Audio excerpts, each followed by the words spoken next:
꼬마 의사 휘슬러, 신시아 릴란트 글, 팀 보에르 그림.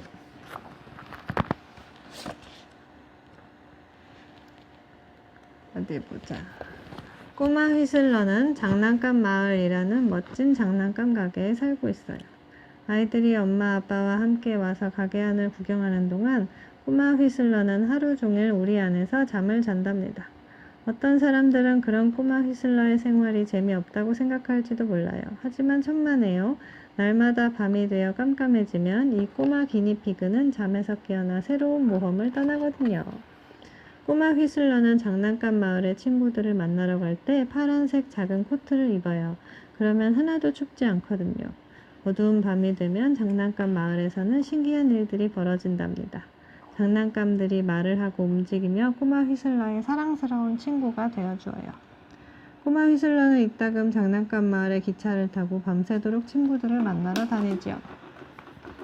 오늘 밤 꼬마 휘슬러는 장난감 병정을 찾아가기로 했어요. 재미있는 이야기가 듣고 싶었거든요. 장난감 병정은 날마다 잠자리에 들기 전에 아기 인형들한테 책을 읽어준답니다. 그러니까 장난감 병정한테 가면 재미있는 이야기를 들을 수 있지요. 꼬마 휘슬러가 기차에서 내려 장난감 병정이 있는 선반에 도착했어요. 그런데 장난감 병정이 아픈가 봐요. 장난감 병정은 머리에 손을 짚은 채 누워 있었고 아기 인형들은 장난감 병정을 걱정스럽게 바라보고 있었어요. 아저씨 어떻게 된 거예요? 꼬마 휘슬러는 얼른 장난감 병정한테 다가가 물었어요. 장난감 병정은 끙끙 앓는 소리를 내며 말했지요. 오늘 낮에 누가 나를 선반에서 떨어뜨렸어. 그래서 머리를 다쳤단다. 가엾은 아저씨, 꼬마 휘슬러가 말했어요. 머리가 너무 아프구나. 오늘 밤에 책을 읽어줄 수 없을 것 같은데 어떻게 하지? 장난감 병정이 말했어요. 그러자 아기 인형들은 눈물방울을 뚝뚝 떨어뜨리며 울기 시작했지요. 꼬마 휘슬러는 너무나 슬펐어요. 아기 인형들이 우는 걸 보니 마음이 더 아팠어요. 게다가 꼬마 휘슬러도 장난감 병정이 읽어주는 이야기를 듣고 싶었거든요. 아저씨, 장난감 마을에 아저씨 머리를 낫게 해줄 수 있는 게 있을 거예요. 제가 꼭 찾아서 아저씨를 낫게 해드릴게요. 꼬마 휘슬러가 말했어요. 장난감 병정은 활짝 웃었어요. 아기 인형들도 울음을 뚝 그쳤죠. 모두 꼬마 휘슬러가 기차에 올라타는 것을 지켜보았어요. 곧 돌아올게요. 떠나가는 기차 위에서 꼬마 휘슬러가 손을 흔들며 말했어요. 그렇네. 꼬마 휘슬러는 모자 쓴 곰돌이에게 물어보려고 기차를 세웠어요. 곰돌이는 모자를 무척 좋아하는 친구예요. 곰돌아, 머리 아픈데 좋은 거 뭐 없니? 꼬마 휘슬러가 물었어요. 이 빨간 모자는 어때? 빨간 모자를 들어 보이며 곰돌이가 말했어요. 아니야, 고맙지만 괜찮아. 꼬마 휘슬러는 다시 기차를 타고 떠났어요.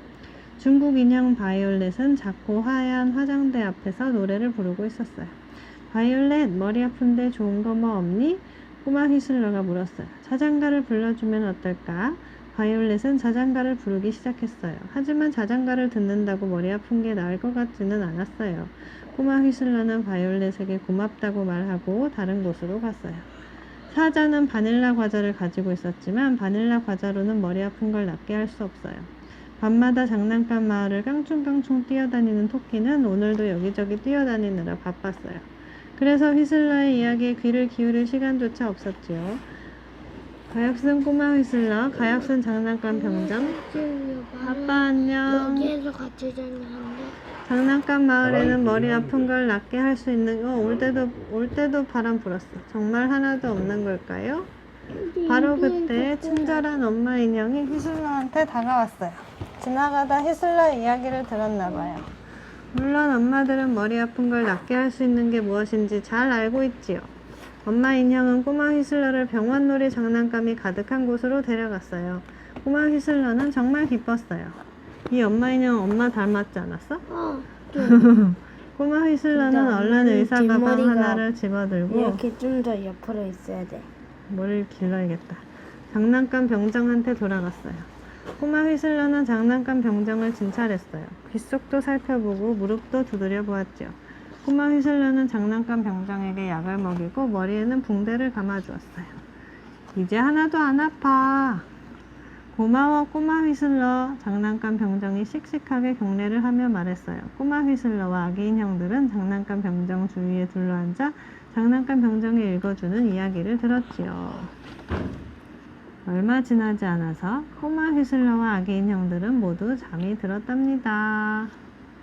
끝. 할아버지의 나무 공방. 자, 이제 잘 누워. 기니까. 모리스 포미의 지음. 나도 그림 볼 거야. 이 책은 프랑스 책이래. 그래? 짧은 서문. 할아버지가 주머니 칼을 루이에게 주었어요. 주머니 칼을 쓰던 루이는 자라서 어른이 되었죠.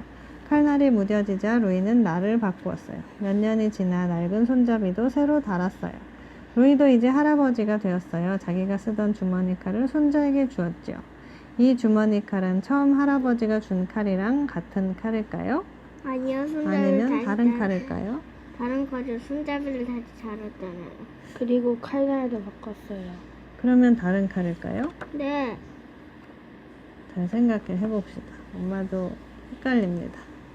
방학이 되면 나는 할아버지 댁에 자주 놀러 간다. 할아버지의 나무 공방에서 놀면 정말 재미있다. 할아버지네 마당 끄트머리에는 사과나무 두 그루가 있는데 그 뒤에 공방이 있다. 나는 작은 문으로 드나들었는데 그럴 때마다 초록 얼굴 잭에게 인사를 한다. 잭은 할아버지가 조각해서 문 앞에 붙여놓은 나뭇잎 모양 얼굴이다. 공방을 지켜주는 정령이라고 한다. 우리 할아버지는 가구를 만드는 목수다. 망치, 톱, 대패, 줄, 사포, 들, 도끼, 끌 같은 도구를 아주 잘 다룬다. 할아버지는 가구뿐 아니라 문이나 창문, 장난감 같은 것도 만든다. 할아버지가 그러는데 공방에는 요정들이 산다고 한다. 장난감 갖고 있습니다. 우리 집도 나무로 된 자동차는 있다. 할머니는 그게 생쥐들이라고 하지만 할아버지는 목공 도구를 정말 좋아한다. 도구들이 재미난 이야기를 많이 들려준다고 한다. 하지만 할머니는 할아버지 귀가 어두워서 이야기든 뭐든 잘 듣지 못한다고 한다. 할머니가 부를 때도 대답을 잘 안 한다고 말이다. 아무튼 할아버지는 정말 재미있는 분이다. 공방 안으로 들어가면 먼저 할아버지를 꼭 끌어안고 인사를 한다. 그리고 대패밥 더미로 가서 논다. 그럼 할아버지는 이렇게 말하곤 한다. 요 토끼 같은 녀석 하루 종일 놀기만 할 셈이냐?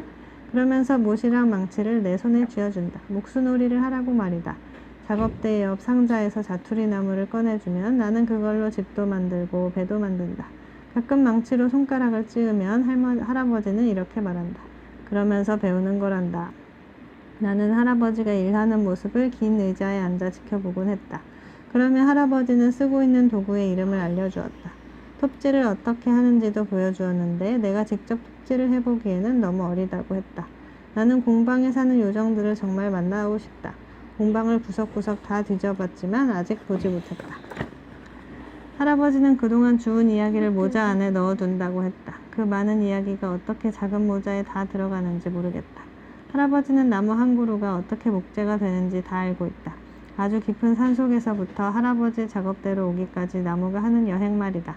할아버지는 곰처럼 털이 북실북실 난 나무꾼 이야기를 들려주었다. 나무꾼이 숲에서 아름드리 나무를 베었다는 이야기를 들으면서 나는 천둥 같은 소리를 내며 쓰러지는 나무를 떠올렸다. 할아버지는 통나무를 숲에서 가지고 나오는 운반꾼도 알고 그걸 목재소로 옮기는 트럭 운전사도 안다. 또 목재를 자르는 애꾸는 아저씨도 알고 있는데 이 아저씨는 언제나 한쪽 귀로 슬근슬근 톱질 소리를 듣고 있다고 한다. 할아버지가 들려주는 이야기에는 집이나 성, 마술상자 같은 걸 만드는 제주꾼들이 잔뜩 등장한다. 그리고 신비한 이야기로 가득하다. 예를 들면 금색 직각자를 가지고 다니는 토끼나 악마를 만들어내는 목수, 성질 급하고 무서운 바실리스크, 반은 여자고 반은 뱀인 비브르 말이다. 이게 반은 여자고 반은 뱀인 비브르. 금색 직각자를 가지고 다니는 토끼, 악마를 만들어내는 목수, 성질 급하고 무서운 바실리스크야. 할아버지는 도구들을 무척 아낀다. 톱날, 대패날, 끌을 예리하게 가는 방법도 알고 손잡이가 부러지면 새로 만들어 붙이는 방법도 안다. 할아버지는 도구를 식구처럼 여긴다. 할아버지는 켈트족 신이 쓰던 망치나 고대 로마인들이 쓰던 손도끼에 관한 재미있는 이야기도 많이 알고 있다. 그리고 할아버지는 나무를 참 좋아한다. 참나무, 자작나무, 너도밤나무. 누구라도 우리 할아버지와 숲을 걷게 된다면 마주치는 모든 나무의 이름을 들을 수 있을 것이다. 심지어 할아버지는 나무가 언제 잘렸는지도 안다. 할아버지 몸에서는 언제나 나무 냄새가 난다. 소나무 송진이나 참나무의 탄닌 같은 냄새 말이다. 물론 간식을 먹고 난 뒤에는 와인이랑 마늘 냄새가 나지만 할아버지는 새벽닭이 울기도 전에 일어나 커피 한 잔을 단숨에 들이켜고는 바로 일을 하러 간다.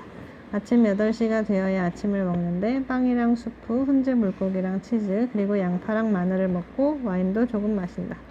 나는 구운 빵에 잼을 발라서 따뜻한 코코아랑 같이 먹는다. 할아버지가 아침을 먹고 막 작업실로 돌아왔을 때가 이야기를 해달라고 조르기에 가장 좋은 시간이다. 아직 일을 시작하기 전이니까. 할아버지 톱 이야기 해주세요. 요 토끼 녀석 어떤 톱 말이냐? 톱도 종류가 많잖니? 나는 할아버지가 알려준 톱 이름을 기억해냈다. 톱은 모양이 다 다르다. 크고 작은 톱날들이 여러 모양의 손잡이나 틀에 붙어있다. 판개내릴톱, 판개활톱, 판개장구톱, 쥐꼬리톱, 붕어톱, 등대기톱, 그리고 띠톱도 있다. 이거 우리 공방 갔을 때 봤던 거다. 할아버지 영국식 손톱 이야기 해주세요. 슬근슬근 귀를 열고 톱이 하는 이야기를 들어보렴. 나는 1820년에 태어났어.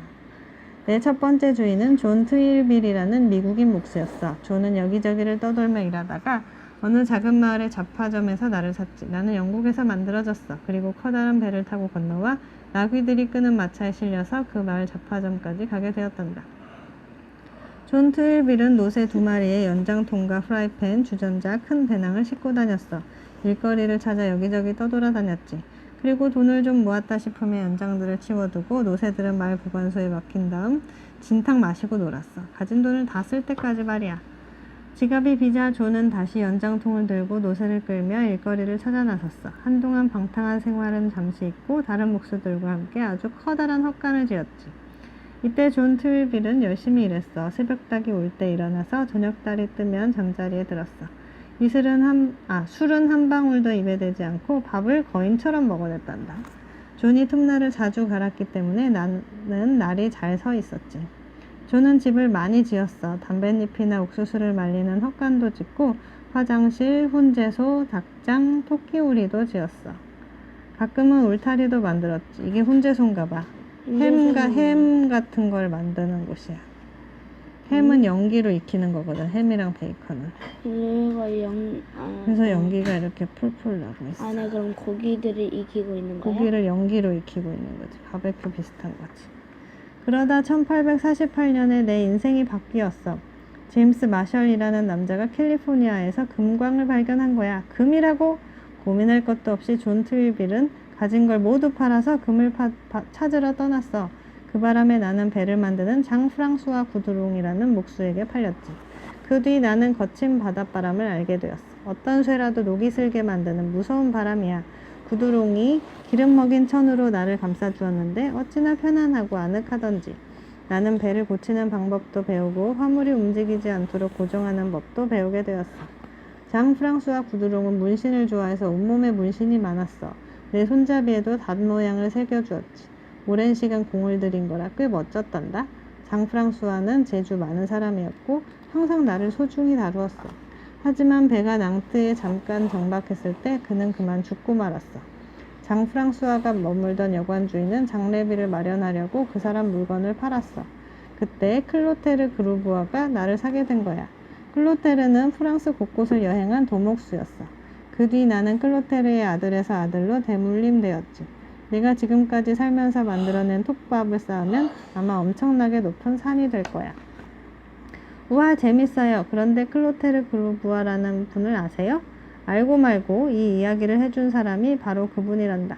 그런데 클로테르 할아버지는 이 톱을 맨 처음에 미국인 목수가 가지고 있었다는 걸 어떻게 알았을까요? 실뱅, 클로테르 할아버지도 목수였잖니. 자기 도구랑 요정들이 하는 이야기를 들었겠지. 정말요? 요정들이 거기에도 살았단 말이에요? 그렇고 말고 재단선을 다 지워버린 짓궂은 요정 이야기도 클로테르 할아버지가 해주신 거란다. 재단선이요? 지난번에 클로테르 할아버지네 작업장에 갔던 거 생각나니? 지금은 네 삼촌 질이 운영하는 작업장 말이다. 재단선은 지붕틀을 자르려고 그어놓았던 선이란다. 요정들이 장난으로 그걸 지웠다고요? 지붕틀. 거기 살던 요정들은 음악을 좋아하는 춤꾼이었단다. 밤새도록 춤을 추곤 했어. 요정들이 아무리 사뿐사뿐 춤을 춰도 다음날 아침이면 재단선은 온데간데 지워져 버리곤 했단다. 바닥에 그림을 그렸나 봐. 근데 그 위에서 춤을 추니까 선이 지워진 거지. 이렇게. 할아버지는 다시 도구를 들고 일을 하기 시작했다. 나도 자투리 나무를 집어들었다. 미국인 목수는 정말 금을 찾았을까? 나는 배 만드는 목수가 타고 다녔던 커다란 범선을 상상해 보았다. 저 가방에 있겠지. 할아버지 공방에는 어둡고 구석진 곳이 많다. 으스스하면서도 재미있는 곳이다. 먼지가 두껍게 앉아있고 군데군데 거미줄이 쳐져 있다. 할아버지는 쓰지 않는 연장들을 그곳에 두었다. 또 어쩌면 나중에 필요할지도 모르는 자투리 나무들도 그곳에 쌓아두었다. 할아버지는 거길 청소하는 건 바보 같은 짓이라고 했다. 요정들이 엄청나게 화를 낼 수도 있다는 거다. 할머니는 마음만 먹으면 금방 치울 수 있는데도 청소를 안 한다고 할아버지에게 잔소리를 했다. 오늘은 조금 일찍 공방에 왔다. 할아버지가 아침을 먹으러 간 사이에 구석에 있는 잡동사니를 좀 살펴보기 위해서다. 손전등도 가지고 왔다. 나는 커다란 파란색 상자를 하나 찾아냈다. 할아버지가 공방으로 돌아오자마자 그게 무슨 상자인지 물어보았다. 그건 클로테르 할아버지의 공구상자란다. 할아버지가 손가락으로 상자를 두드리며 말했다. 공구상자요? 이 상자는 클로테르 할아버지의 할아버지의 할아버지의 할아버지로부터 물려져 내려온 거란다. 할아버지가 코를 찡긋하더니 수염을 매만졌다. 와, 엄청나게 오래된 거네요. 어서 열어봐요. 안에 뭐가 있는지 보여주세요. 할아버지는 벽에 달려있는 열쇠 가운데 가장 작은 열쇠를 가지고 왔다. 상자 주변을 정리해서 공간을 만든 다음 불을 켜고 빗자루로 상자에 뽀얗게 쌓인 먼지를 쓸어냈다. 열쇠를 넣고 돌리자 찰칵 소리를 내면서 자물쇠가 열렸다. 상자를 열렸을 때 할아버지의 눈이 반짝 빛났다. 할아버지는 뚜껑 안쪽에 커다란 영국식 톱이 붙어있던 흔적을 보여주었다. 그리고 상자 속 도구를 다 꺼내어 바닥에 펼쳐놓고 이름을 하나하나 알려주었다. 우와, 되게 많아. 직각자, 컴퍼스, 각도자, 도끼 2개, 파란 초크병, 녹슨 못 몇 개, 망치 2개, 초크 상자, 그리고 실, 레네트, 드로우 핀, 돌리개 못, 돌의 송곳, 한쪽 날개가 부서진 천사의 얼굴, 다림추, 자귀, 평끌, 둥근 끌, 장부끌, 나사송곳, 부서진 기름 숫돌, 해체된 탄개톱. 와, 할아버지 도구들이 많이 낡았어요. 그렇지, 먼지 때문에 코가 간질간질하구나. 클로테르 할아버지가 이걸로 집이나 교회의 지붕을 만드셨지. 그런데 하나가 비었네. 잠깐만 기다려보거라. 그건 아마 저기 있을 거야. 너무 커서 상자에는 안 들어가니까. 할아버지는 코를 문지르며 나무가 쌓여있는 곳을 이리저리 뒤졌다. 곧 할아버지는 이상하게 생긴 기다란 도구를 들고 왔다. 그리고 기름 먹인 헝겊 조각을 벗겨냈다. 이건 클로테르 할아버지의 배색이란다. 할아버지는 양쪽에 덮여있던 가죽 덮개도 벗겼다. 한쪽에는 평끌이 달려있고 반대쪽에는 장부끌이 달려있지. 이게 평끌이고 이게 장부끌이야. 여기 보면 그렇게 있어. 목수들은 장부구멍을 만들려고 들보에다 구멍을 여러 개 내는데 그 네모난 구멍을 마무리할 때 배색기를 쓴단다. 이음새를 박아 넣을 쐐기를 만들 때도 쓰지. 이렇게. 어떤 목수는 잘난 체 하려고 배색기로 연필을 깎았다더구나. 할아버지는 배색기로 참나무 쐐기를 만드는 걸 보여주었다. 클로테르 할아버지 전에는 누가 이 배색기를 썼어요? 할아버지는 고개를 살짝 떨구면서 그 이야기는 나중에 하자고 했다. 할아버지는 할 일이 많았다. 하지만 늘어놓았던 도구를 치워야 했다. 나도 할아버지를 도와서 도구들을 상자에 넣었다. 할아버지는 천사의 얼굴을 집어들더니 얼굴을 찌푸렸다. 그러고는 상자 깊숙이 넣어버렸다. 그날 밤 나는 무서운 꿈을 꾸었다. 커다란 거위에게 쫓기고 있었는데 손에는 클로테르 할아버지의 도끼 말고는 아무것도 없었다.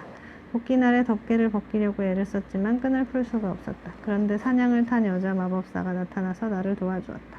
나는 거위들에게 잡히기 직전이었다. 숨이 차고 지쳐서 더는 도망갈 수가 없었다. 그 순간 잠이 깼다. 침대에서 굴러 떨어졌기 때문이다. 아침에 할아버지 공방에 간 나는 긴 의자에 앉아 있었다. 별로 놀고 싶은 기분이 아니었다. 어제 파란 공구 상자를 열었을 때 어째서 할아버지의 눈빛이 반짝였던 걸까 생각했다. 토끼 같은 우리 실뱅, 기분이 안 좋아 보이는구나. 오늘은 아무것도 안 만들 잡냐? 할아버지가 나를 번쩍 안아서 작업대에 올려놓고 말했다. 스르륵 스르륵 귀를 열고 배색 위의 이야기를 들어보렴. 아주 오래전 난쟁이들이 검은 숲에 살고 있었어. 목수 살로몬은 집을 지을 나무를 찾으려고 숲으로 가곤 했어. 살로몬은 난쟁이한테 들키지 않으려고 살금살금 다녔어. 어쩌다 마주치면 조심스럽게 피해갔지. 왜냐하면 난쟁이들은 쇠를 엄청 좋아하잖아. 세상에서 제일 가는 대장장이들이니까 쇠만 보면 어떻게든 가져가려고 할 거란 말이야. 난쟁이들은 이름난 기사의 검도 많이 만들었어. 검은 숲에서 도끼나 톱 같은 걸 잃어버리면 다시는 못 찾는다고 보면 돼. 해마다 빛의 축제 기간이 되면 살로몬은 케이크랑 초콜릿을 가지고 숲으로 갔어. 그리고 커다란 참나무 아래에 두었지. 난쟁이들 먹으라고 말이야. 다들 알다시피 난쟁이는 단 음식을 좋아하잖아. 물론 난쟁이가 제일 좋아하는 건 금이랑 은 보석들이야. 그 은은하고 신비로운 빛을 사랑하지. 집집마다 보석 하나씩은 숨겨놓았대. 어떤 난쟁이는 아무도 찾지 않는 굴에다 숨겨놓기도 했대. 숲에는 난쟁이의 보석을 탐내는 이들이 많았어. 그래서 난쟁이들은 보석에다가 끔찍한 주문을 걸어놓았어. 누구라도 보석을 훔치려고 하는 순간 이 세상에서 사라지게 된다나? 그런데 드라고미르라는 용이 난쟁이의 보물에 관한 소문을 듣고는 그걸 훔치겠다고 마음먹었어. 드라고미르는 검은 숲으로 가서 그 무시무시한 이빨로 땅을 파헤치고 나무를 뿌리째 뽑아버리고 바위들을 휙휙 내던져버렸어. 난쟁이들은 땅속 깊은 곳으로 도망쳤어. 난쟁이들이 걸어놓은 주문도 이 거대한 침략자에게는 아무 소용이 없었거든. 하지만 드라고미르는 보물을 찾지 못했어.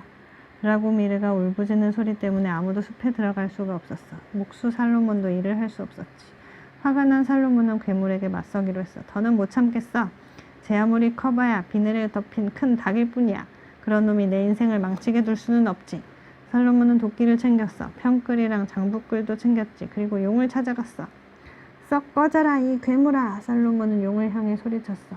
땅을 파헤치고 있던 드라고미르는 누가 감히 자기한테 말을 거나 싶어서 고개를 들었어. 그러고는 천둥 같은 고함 소리를 냈지. 이랬을까? 싸움은 끔찍했어. 용이 앞발로 살로몬을 후려치고 살로몬은 도끼로 용의 등을 내려 찍었어. 살로몬의 옷이 찢기고 숲 바닥은 피로 물들었지. 반짝이던 용의 비늘도 우수수 떨어져 내렸어.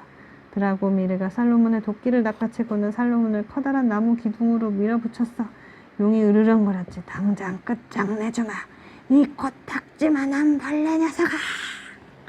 용이 내뿜는 숨에는 유황가스가 섞여 있어서 살로몬은 숨이 막혔어. 하지만 겨우 몸을 비틀어 허리에 차고 있던 끌을 꺼냈지. 평끌이랑 장보끌. 그리고 용의 두 눈에다가 끌을 찔러 넣었지. 땅이 요동치더니 깊은 고요가 검은 숲에 내려앉았어. 드라고미르가 숨을 거둔 거야. 숨어있던 난쟁이들이 기어나와서 용을 해치운 살로몬들을 보며 기쁨의 함성을 질렀어. 난쟁이 왕이 살로몬에게 금을 주겠다고 하자 살로몬은 이렇게 말했지. 위대한 대장장이 왕이시여, 제게 금 대신 훌륭한 도구를 하나 만들어주세요. 난쟁이 왕은 용의 눈에 박혀있던 끌을 뽑아들고 대장간으로 내려갔어. 사흘 뒤 난쟁이들은 목수에게 배색귀를 주려고 노래하며 행진했어. 아까 거다. 위대한 목수 살로몬에게 영광을, 용을 물리친 자를 칭송하자. 여기 대장장이 왕이 만든 배색귀가 있다. 자르고 깎는 목수의 검이다. 배색귀는 여러 사람의 손을 거쳐 몇 세기 동안 전해 내려왔어. 자크 브리스코포가 배색귀의 손잡이를 달면 좋겠다는 기발한 생각을 해냈어. 그 자손인 장 쿠필은 배색귀를 제롬 페카르디에게 주었어. 하지만 제롬은 일하러 갈 때 어떤 와인을 챙길지 더 신경 쓰는 사람이었어. 배색귀는 그의 막내 아들이 더 많이 썼지. 그는 나중에 아주 뛰어난 장인이 되었단다. 세월이 흐르면서 배색귀는 많이 닳았어. 낡은 배색귀를 수리해준 사람은 장 마슈페라는 대장장이었어. 클로테르 할아버지를 위해서 말이야. 장 마슈페가 새 끌을 만들어서 오래된 틀에다 끼워 넣었지. 불꽃이 튀고 모루가 울리면서 옛 노래가 울려 퍼졌어. 자르고 깎는 목수의 검이다. 할아버지는 가구를 만드시잖아요. 그런데 집 짓는 목수들이 쓰던 도구는 어떻게 아세요? 도구 이야기는 어떻게 하세요? 모두 나무를 다루는 사람들이잖니. 물론 다루는 나무의 크기가 다르긴 하지만 우리 가족들은 모두 나무와 관련된 일을 했단다. 언제부터요? 할아버지가 수염을 어루만졌다. 예를 들면 방주를 지었던 노아 때부터. 그러고 보니 우리 조상들 얘기를 해주면 좋겠구나. 다들 옷에 톱밥을 묻히고 살았지. 실뱅. 너도 자라면서 그분들이 네 안에 살아있다는 걸 알게 될 거다. 나무를 자르고 가구도 만들고 마차도 만들고 통도 만들던 우리 선조들의 숨결 말이야. 모두 나무를 가지고 일했어. 너희 엄마와 네 외삼촌 가스파르, 너와 이 할아버지 모두가 큰 나무의 일부분이란다. 할아버지, 저한테 외삼촌이 하나 더 있었다는 게 정말이에요? 가스파르 삼촌 말고 누가 있었어요? 할아버지는 대답하지 않았다. 다음날 아침 나는 서둘러 공방으로 갔다. 할아버지가 주문받은 찬장을 배달하러 가는데 나도 따라가기로 했다. 레옹 아저씨의 작은 트럭을 타고 마을길을 달릴 생각에 행복했다. 공방에 도착해보니 할아버지와 레옹 아저씨는 벌써 찬장을 차에 싣고 작은 연장통을 챙기고 있었다. 어서 가자꾸나. 나는 할아버지와 레옹 아저씨 사이에 끼어 앉았다. 엔진 소리가 너무 커서 얘기를 하려면 소리를 질러야 했다. 할아버지, 도구는 얼마나 오랫동안 살 수 있어요? 꽤나 오래 사는 도구도 있지. 대장장이가 쇠를 바꿔주고 또 나무 만지는 사람이 손잡이나 틀을 갈아주면 도구는 다른 삶을 살게 되는 거란다. 그렇게 할아버지에서 손자로 또는 삼촌에서 조카로 물려져 내려가는 거야. 너도 언젠가 도구 한두 개를 선물 받게 되겠지. 이런 것들이 네 공고함을 채우기 시작한단다. 나중에 네가 다른 도구를 살 수 있게 되면 도구가 점점 늘어갈 거야. 할아버지가 어렸을 때는 철물점에 가서 대패날이랑 끌날 같은 걸 사와서 손잡이도 달고 틀도 만들어 붙이고 대패집도 직접 만들었단다. 내가 지금 쓰는 도구 가운데 몇몇은 처음 태어났을 때와는 많이 달라졌단다. 저기 찬장 옆에 있는 작은 공구함 보이지? 그 안에 들어있는 돌림 송곳은 아주 오래된 거야. 실뱅 돌림 송곳으로 뭘 할 수 있지? 나무판에 구멍을 뚫을 수 있어요. 그리고 돌림 송곳을 쓸 때는 아래에 작은 나무 조각을 꼭 대야 해요. 안 그러면 나무판이 깨지기 쉬우니까요. 그렇지, 잘 알고 있구나. 요즘은 톱니바퀴가 있는 돌림 송곳도 새로 나왔지만 어쩐지 나는 오래된 저 돌림 송곳이 좋단다. 할아버지, 돌림 송곳이 어떻게 할아버지 공구상자에 오게 된 건지 이야기해 주세요. 그럴까? 그럼 귀를 열어보거라. 삐걱삐걱 나는 할아버지의 돌림 송곳. 내가 어디서 왔는지 이야기해 줄게. 나는 로벤 그루브의 공방에 도착했어. 거기 있던 낡은 돌림 송곳 대신에 일을 하기 위해서였지. 나도 그다지 좋은 상태는 아니었어. 많이 낡아서 거의 쓸모없는 지경이었지. 로벤은 젊었어. 어떤 소목장의 부인한테서 여러 도구와 함께 나를 샀지. 그 소목장은 작은 마을에서 사람들에게 필요한 것을 다 만들어주던 사람이었어. 요람에서부터 관까지 말이야. 로벤이 나를 샀을 때 나는 손잡이도 낡았고 머리 부분은 벌레들이 파먹어서 구멍이 숭숭 나 있었어. 로뱅은 정리를 잘하는 사람이 아니었어. 공방이 아주 엉망이었지. 늘 물건이 어디 있는지 찾느라 많은 시간을 쓰곤 했어. 하지만 솜씨 좋은 몫이었지. 공책에는 손님들의 주문이 빼곡하게 적혀 있었어. 어느 날 로뱅은 시청에서 군인을 모집한다는 공고를 보게 되었어. 전쟁에 나가기 전날 밤 로뱅은 도구를 정리하고 공방도 깨끗이 청소했어. 다음날 아침 로뱅은 1차 세계대전에 참전하기 위해 떠났어. 다들 전쟁이 그리 오래가지 않을 거라고 말했지. 하지만 그 끔찍한 전쟁은 4년 동안이나 이어졌어. 로뱅은 가까스로 살아남아 집으로 돌아왔어. 하지만 두 손을 잃고 얼굴 오른쪽도 심하게 다쳤어. 다시 공방으로 돌아왔을 때 로뱅은 작업대 앞에서 몇 시간 동안이나 가만히 서 있었어. 먼지 쌓인 녹슨 도구들을 차마 볼 수 없었지. 로뱅은 아내와 딸에게 도구를 꾸려서 누군가에게 갖다 주라고 부탁했어. 나는 그 꾸러미에 실려서 로뱅의 가장 어린 친척에게로 갔지. 펜치랑 끌, 대패, 나무망치와 함께 말이야. 그렇게 나는 할아버지의 공구상자에 들어가게 된 거야. 다른 사람 같았으면 낡아 빠진 나를 쓰레기통에 버리거나 고물상에 팔았겠지. 하지만 할아버지는 너도밤나무 숲에서 일하는 의자 만드는 일을 찾아갔어. 그 사람이 목선반에서 새로운 머리와 손잡이를 만들어 주었어. 그리고 내 몸에 묻은 때도 벗겨주고 날도 뾰족하게 갈아주었지. 그렇게 나는 새 삶을 시작하게 되었어. 와, 굉장한 이야기네요. 레옹 아저씨가 말했다. 우리는 가구를 주문한 사람 집에 도착했다. 부부가 기다리고 있었다. 할아버지와 레옹 아저씨는 찬장을 안으로 옮겼다. 부부는 찬장을 보고 무척 기뻐했다. 아름다운 가구를 갖게 되었다고 좋아했다. 찬장이 새 식구가 되었다고 좋아하는 것 같아요. 아줌마가 웃자 할아버지도 따라 웃었다. 모두가 식탁에 둘러앉았다. 와인을 마시면서 과자를 먹었다. 나는 석류 주스를 마셨다. 부부가 할아버지에게 가구값을 치렀다. 그로브아 씨는 예술가예요. 아저씨가 할아버지와 악수를 나누면서 말했다. 아니에요. 전 그저 가구를 오래 만들어온 목수일 뿐이죠. 할아버지가 대답했다. 나는 돌아오는 트럭에서 물었다. 로뱅 할아버지는 그 뒤로 어떻게 되었어요? 전쟁에서 다쳤으니 연금을 받았지. 하지만 상처 때문에 괴로워했단다. 한 곳에 가만히 있을 수가 없었지. 집에 있으면 발바닥에 타는 것 같은 기분이 든다고 했어. 그래서 아내와 함께 아주 긴 산책을 나가곤 했단다. 걷고 또 걸었지. 할아버지는 내가 기분이 좋지 않으면 금방 알아챈다. 실백 무슨 일이니? 오늘 아침엔 얼굴이 좋지 않구나. 어젯밤 자는데 요정들이 나타나서 무서운 이야기를 했어요. 그 이야기가 자꾸 생각나요. 그런데 요정들이 아무한테도 말하지 말래요. 말하면 저를 나무로 만들어버리겠다고요. 이런, 내가 녀석들과 이야기를 좀 해야겠구나. 내 손자를 겁주면 어떻게 되는지 말이야. 할아버지는 나보고 할머니에게 잠깐 가 있으라고 했다. 할아버지가 요정들과 이야기를 나누는 동안 나는 할머니가 준 초콜릿을 먹었다. 내가 초콜릿을 오물거리며 공방으로 돌아오자 할아버지는 요정들을 따끔하게 혼내주었다고 말했다.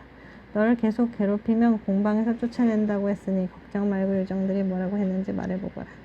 정말이에요? 그럼 당연하지. 요정들이 클로테르 할아버지의 공구 상자에 있는 부러진 망치 얘기를 해주었어요. 정말 무서웠어요.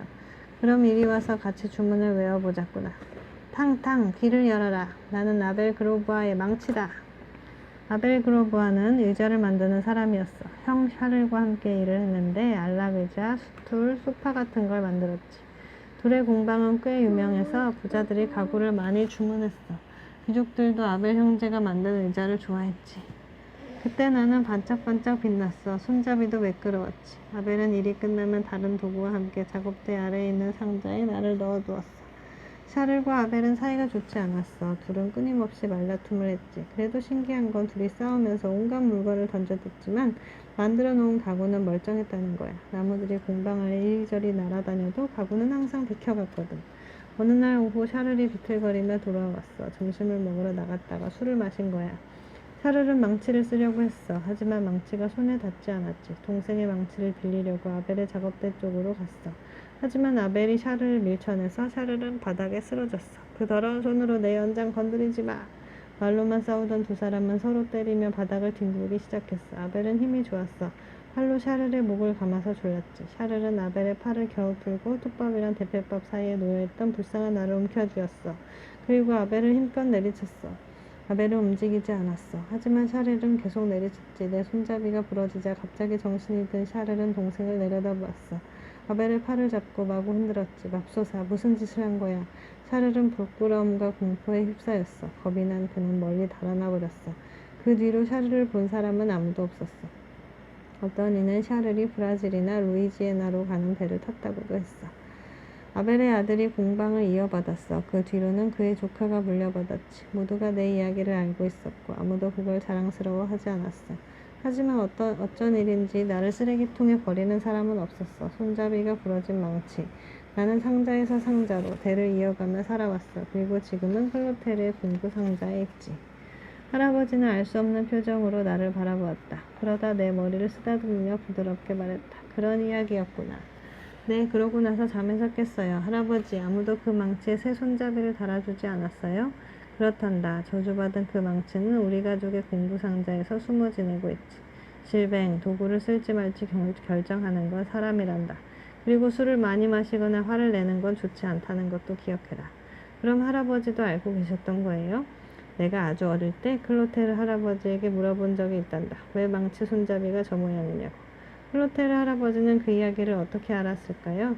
공방에 사는 요정들한테 들었다고 하더구나. 그렇게 망치는 클로테르 할아버지의 공구 상자에 남게 된 거란다.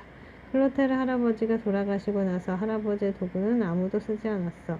미국인 목수가 쓰던 영국식 톱 말고는 말이야. 나중에 그 도구를 쓴 사람이 바로 네 외삼촌이란다. 가스파르 외삼촌 말고 다른 분 말이죠. 이름이 뭐예요? 한 번도 말씀하신 적 없잖아요. 그의 이름은 에티엔이었단다. 내 맏아들이었지. 에티엔은 큰 사고를 당했단다. 에티엔 외삼촌도 목수였다. 교회의 지붕을 고치다가 천사의 얼굴을 밟았는데 그 조각이 부서지면서 삼촌은 바닥으로 떨어지고 말았다. 천사가 할 일을 제대로 못한 거다. 사고 이후로 외삼촌의 공구 상자를 열어보는 사람은 없었다. 아무도 쓰지 않으면 도구는 잠을 잔다. 죽게 되는 거다. 다시 깨워줘야 한다. 내일은 개학날이다. 친구들을 볼 수 있어서 좋지만 할아버지는 지금처럼 자주 볼 수 없다. 서둘러야 한다. 방학이 끝나기 전에 배를 완성해야 하기 때문이다. 아주 잘하고 있구나. 우리 실뱅은 커서 배를 만드는 목수가 되겠구나. 아니에요. 저는 나중에 가구 만드는 사람이 될 거예요. 할아버지처럼요. 그리고 할아버지의 도구로 일을 할 거예요.